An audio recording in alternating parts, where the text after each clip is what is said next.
Here's your money briefing for Friday, June 16th. I'm J.R. Whalen for the Wall Street Journal.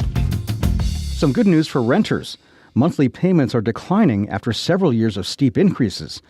Wall Street Journal reporter Will Parker joins us.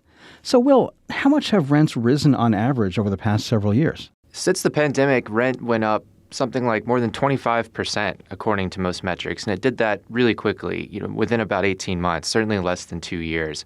And there's really no comparison for that in recent history. It was a rate of increase that certainly most renters had never experienced in their lifetimes. Renters were really taken by surprise, and their income had fallen off because of the pandemic on a lot of occasions. Yeah, especially early on in 2020, you had a lot of job insecurity, a lot of layoffs, and it wasn't long after that you started to see things change in the housing market and prices go upwards before many people had really recovered. So what kinds of declines are we seeing? So what we're seeing right now, broadly, is not so much a decline in the nominal rent that you're charged every month, but just this out-of-control growth of rents upwards is coming back down to earth. So the pace of the rent increases is much, much slower. It's pretty close to flat.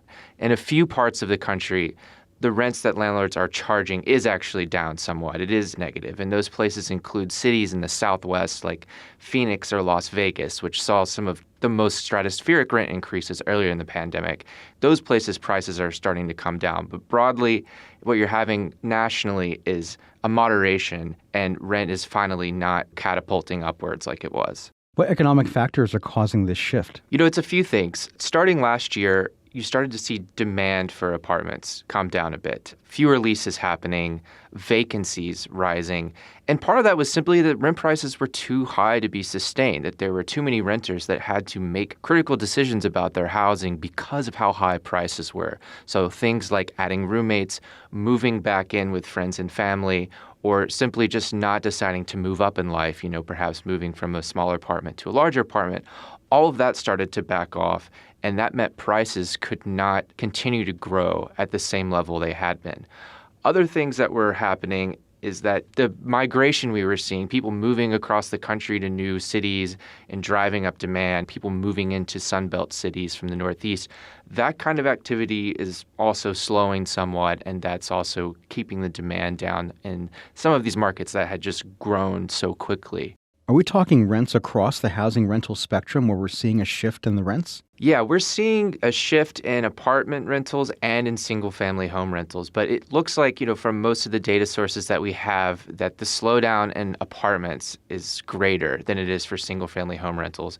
And part of that might be that the demand for single-family home rentals, because of how difficult it is to buy a house, is remaining pretty strong. Because if you can't buy, if interest rates are just much too high for you to stomach right now, the closest option for you is to rent a similar house.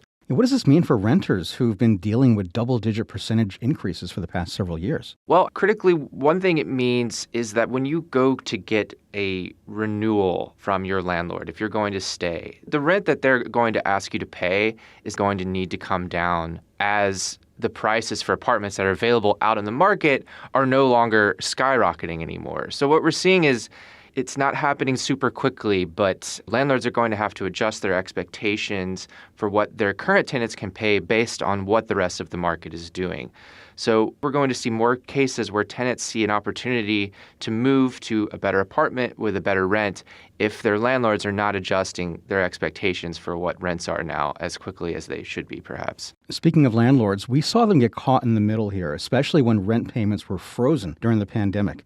What does this shift mean for them? Non-payment of rent has not been a huge factor in most of the country. Even back earlier in the pandemic, it went down for a while, but rebounded quite quickly. Things like rental assistance from the federal government helped make up a lot of that gap.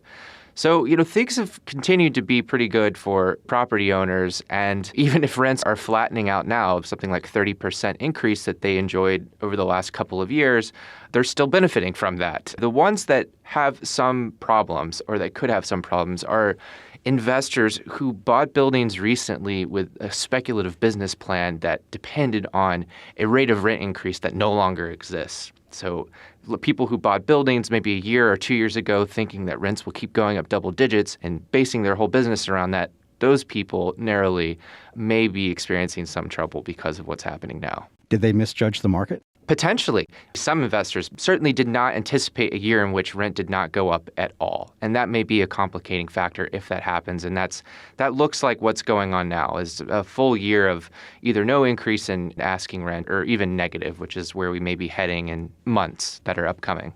What factors could cause rents to turn around and rise again? If the economy stays pretty stable, we don't have a big increase in unemployment. If businesses decide they want to start growing again, that may mean that more renters and young people decide to start households, move out and get their first apartments, move up to bigger, better apartments. And that sort of demand will prop up rents and will cause rents to perhaps start rising again.